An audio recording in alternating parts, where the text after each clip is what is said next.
Welcome to part 1 of Autism Moms Roundtable on the BioNexus Health Podcast with Dr. Jodie A. Dashore, who holds a PhD in integrative medicine, is board certified in integrative pediatrics, an internationally recognized pioneering clinician, and author. And now here's your host of BioNexus Health Podcast, Dr. Jodie A. Dashore.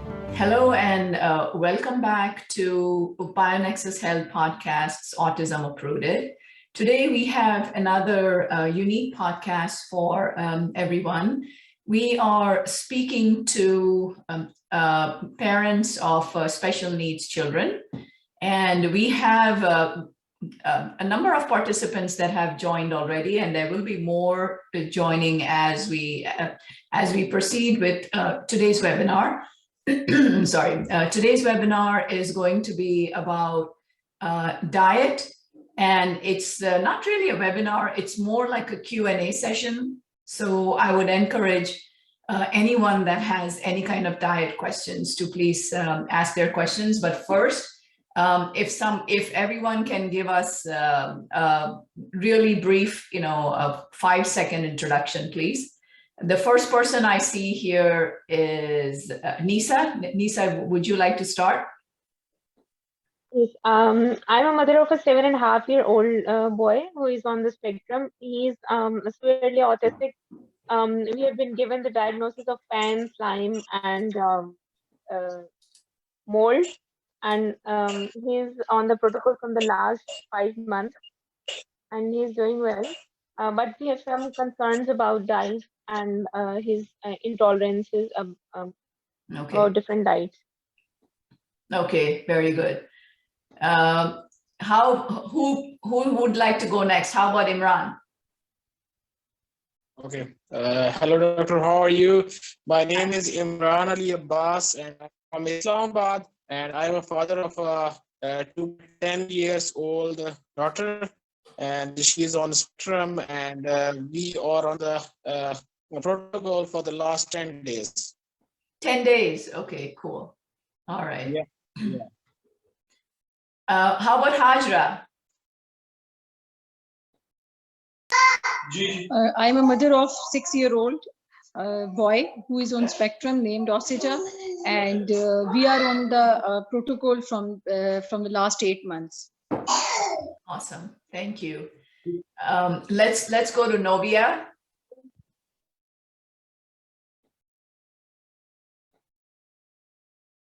Novia. All right, what about Sandila or Usman? Hi, how are you? I'm good, Sandila. How are you? I'm fine, alhamdulillah. Yes, my daughter is on a spectrum. She is 5.5 years old, and we are on the protocol since 5 to 6 months. Okay. And we are trying to build up the protocol fully because she has, as ma'am knows, quite sensitive and has quite many issues going off and on like this. So just hope for this that soon we will build up the protocol. Okay, wonderful. Let's move on to Usman. Usman? Hi. I have my wife Sajila with me as well. And we have Humble who is around. Usman, sorry, we cannot see you. Yeah, sure. Now you can see, I think. Not yet. Not yet. So our camera is on. Okay. Our video is on. And can you hear us, by the way? I can, yes. Hi, Sajila. Yeah, so we have Humble who is 3 years old, and we have now fully built the protocol as we talk now. And also we have seen some gains in last 2 to 3 months, which we can explain later on as required. Okay, wonderful. All right. So, well, thank you for that. Now, Novia is saying that we are not able to hear her. Novia, that is because you have your microphone turned off. So if you would like to turn your microphone and camera on, Novia. Let's see. Yeah, because Novia is on mute. We are not able to hear her. And Novia is from Australia, so it must be pretty late there. Well, So Nobia, if your microphone is still on mute, we won't be able to hear your questions either. Can you try to unmute? I hope she can hear us. Hi, Hi everyone, sorry. Nobia? yeah, can you hear me? Yes, now I can hear you, but we cannot see you. Oh, okay. So yeah, as I said in the message, so I'm from Australia, and like my son is 4.5, nearly 4.5, and we are on the protocol for last like almost 3 months, and he's doing well. Oh, good to hear. Okay, Yeah. very good. Welcome. I Thank see. Sorry, I see that Benny has joined us. Benny. Yeah, hi everyone. Sorry I'm late. Yeah, it's Benny. I'm at the moment at Lahore. Yeah. Okay. Yeah. All right, Benazir, your son has been on the protocol for almost a year now. Is that him? Yeah, more than a year now. Yeah. More than a year? Yeah. So cute. Yeah, at my back. Yeah. Okay. Well, I'll keep an eye out for anyone else who wishes to join, but I'm happy to get started. You know, this is actually for you. If there's any questions on diet, I'm happy to answer today. And you know, as you all know, this will be released depending on the length of today's meeting. It will be released on YouTube. Of course, everyone will get a link as well. And so let's get started. You know, it must be really cold there. So over here, you know, diet doesn't really change with the seasons. It actually should, right? So you know, depending on what's in season, I guess in a way it does change over here. It is best to eat what's in season, but even in the middle of winter, you know, sometimes people want to eat mangoes. So that's just interesting. But yes, who wants to go with the first question? Usman. All right, Usman.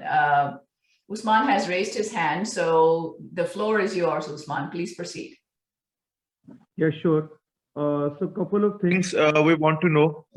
So in a couple of discussions with you, so you emphasized a lot about your personal experience on how natural diet can actually help. Good diet can help. So we want to know that what natural diet, especially which toddlers or kids can take, like fruits and vegetables, can actually help a lot on this cause. And our second question is that so we have a lot of diet restrictions like GFCF diet. So how long this is going to take to come to sort of normal diet? So two questions. All right. So if I understand correctly, your first question was, even for young children, is the natural diet beneficial? And your second question was, how long would a special needs child or, you know, sometimes a child on the spectrum or child with PANS, PANDAS, Lyme disease, biotoxin illness, how long will they need to stay on GFCF, which is gluten-free and casein-free diet, correct? True. That's it. All right, very good. So the first question I will answer first.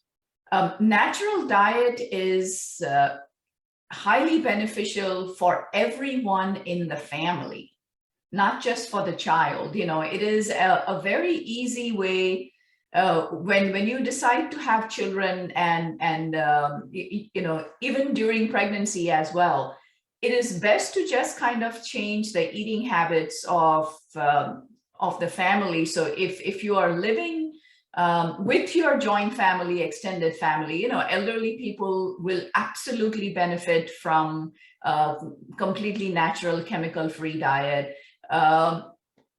Anybody, pretty much, you know, it's a no-brainer that anybody eating healthy is going to benefit. So it is best to be organic as much as possible. But if it is not possible to be organic, then be sure to wash all fruits and vegetables that are non-organic in a vegetable wash, right? It could be, it could just be vinegar and water, soak it in there for at least 15-20 minutes and then wash it out. Next would be to try and eat as much in season as possible, as much local as possible. Do not eat any fast food.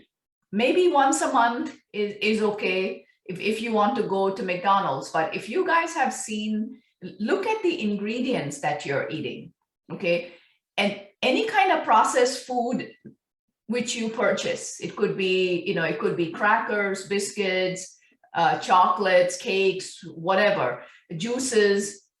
Just look at the ingredients. If there are 2 to 3 ingredients, then that's fine. If they have to add like 5 million ingredients to create taste, then that is not a good option for anybody. Okay, that's a lot of toxins going in the body. As far as formulas go, you know, for babies and toddlers, when children are born, it is best to start with breast milk.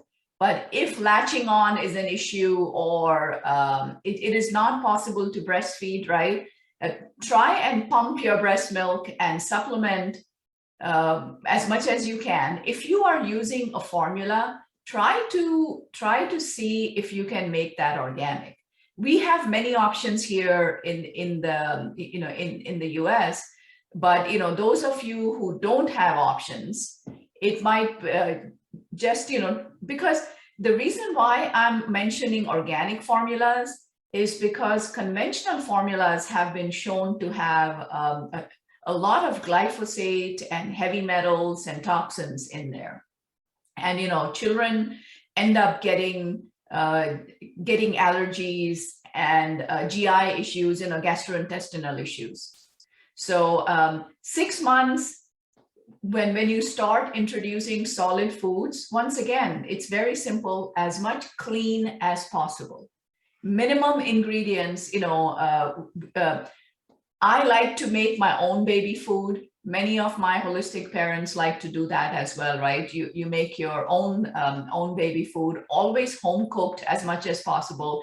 It is best not to introduce them to sugar. Fruits and vegetables is okay, but it is best not to introduce them to sugar. Now, I've had you know, I have patients from all different kinds of cultures, and I have a couple 2 to 3 year olds that are actually drinking tea with sugar just to have something to dip into. So instead of tea, well, you know what, tea is okay as long as it is not like a real tea. You know what I'm saying? Like you know, with the caffeine, because all black tea leaves, which is regular tea, has caffeine. If you need something to dip, you could use almond milk, right? You can use warm almond milk. You can use warm any other dairy-free milk. Coconut milk is an option. How about lentil soup? You know, I've got many families, including myself. I make complete vegetable soup, which is liquid, right? Doesn't have, because all the vegetables are pureed, and I'll just have like, you know, one cup of that for breakfast sometimes. So that is something that is you know, very healthy. Smoothies are healthy to have in the morning, fruit smoothies. All right, so I'll wait for people to ask me more specific questions, but this is an overall answer. Then, you know, second question to answer that, how long? Gluten-free and casein-free diet. Okay, so gluten-free will be for a very long time, probably until after puberty. Okay, it would be safe to be gluten-free until after puberty. It is a healthy option to teach your children. Okay, I started teaching my son, you know, he was always in the kitchen with me to explain his diet to him. You know, when he started speaking in very short phrases when he started, because in the beginning he had words, but they all came out wrong. So he stopped speaking. And then when he started speaking after we treated the PANS and Lyme, that's when he started speaking in short phrases. And he would go to school, and you know, when someone would have a birthday, and it's the usual, right? Pizza, cupcakes, juices. He would just say no politely, that you know, this is not organic. It has lots of chemicals, and I have allergies. So simple way to teach your child to avoid all those things is to just say that no, thank you, I have allergies, and I would always send a substitute. So this actually helped me a lot because I learned to bake, and I'm actually, you know, I was raised vegan, right? You know, pure vegan. So I became vegan and gluten-free, but I learned to cook all different kinds of meats for my son, like everything, you know, all, because we actually needed the extra protein for my son. So I became this, you know, gourmet chef by accident, because I had to come up with recipes, something that he would enjoy, something that, you know, he wouldn't break out into rashes. He used to get lots of skin rashes after eating early on, you know, until we slowly, I was able to come up with recipes that agreed with him. But gluten-free, you also teach them how to cook gluten-free, okay? Dairy-free, not for very long. All right, so depending on each case, it is best to be cow dairy free. All right, especially even if it's organic. You know, if you're living in a country where A2 cows or Guernsey cow milk or buffalo milk is available fresh, it would be best to still stay away from that for a good, I would say, until the child is about 10 years of age, right? But other kinds of dairy, and I will not speak camel milk because that is used in a medicinal fashion. So I will speak about goat milk and sheep milk, okay? So goat and sheep milk can be started quite early on once the inflammation calms down and the dietary allergic reactions calm down, right? There are ways to start introducing, and not milk products. The things to introduce very easily would be hard cheeses, specific kinds of hard cheeses, and specifically made yogurt. So I have been teaching parents as I feel that the child is ready to have that kind of yogurt or to have that kind of cheese, as and when, you know, child is ready. And I'm hoping that you know, I have Brian home for Christmas break, so I'm hoping he'll help me set up the camera in the kitchen, because I'm not very tech savvy, but I'll be sharing videos of how I manage, right, all of his cooking. So I think, you know, seeing hands-on will be very helpful. So yes, yogurt recipe, how we make his homemade pizza. We just, you know, like I went GFCF for Brian when he was 18 months, and now his birthday was the day before yesterday, and he just became, we just added like specific Italian gluten. It is like specifically from Italy, and you know, which has minimum reactions even for people with celiac. So there are options available, but we just started, and you know, thankfully he did okay with that, like without enzymes or anything, you know, he did okay. So I knew when to get started, like little by little, you know. So after God knows how many years, I guess 16 years, you know, he had a mini homemade pizza, like real pizza. I made pizza for him, which is completely grain-free, but you know, he had the so-called real pizza after so many years. But yeah, it will happen. But don't introduce gluten too early. It's not worth it, right? Because your child can end up with additional autoimmune problems or additional inflammation. Okay, good. Now, who's next? Thank you for joining part 1 of Autism Moms Roundtable on the BioNexus Health Podcast. Join us next week for part 2. Thank you for joining Master Herbalist Dr. Jodie A. Dashore, Director of the BioNexus Health Clinic and BioNexus Herbals, on the BioNexus Health Podcast, where we explore and share information and stories about recovering and healing from chronic and environmental illnesses such as mold biotoxin illness, Lyme disease, autism spectrum disorder, fatigue, Crohn's and colitis, mast cell activation syndrome, PANS, and more. Please help us grow our message by subscribing to our podcast channel and sharing the podcast on your social networks. For more information, visit bionexushealth.com. Information within this video, audio, or text, collectively known as the podcast, has not been reviewed by the FDA. Nothing within the podcast is intended as or should be construed as medical advice. Information is for general informational and educational purposes only. Consumers of the podcast should consult with their healthcare practitioners for medical recommendations. Seek the advice of a qualified healthcare provider.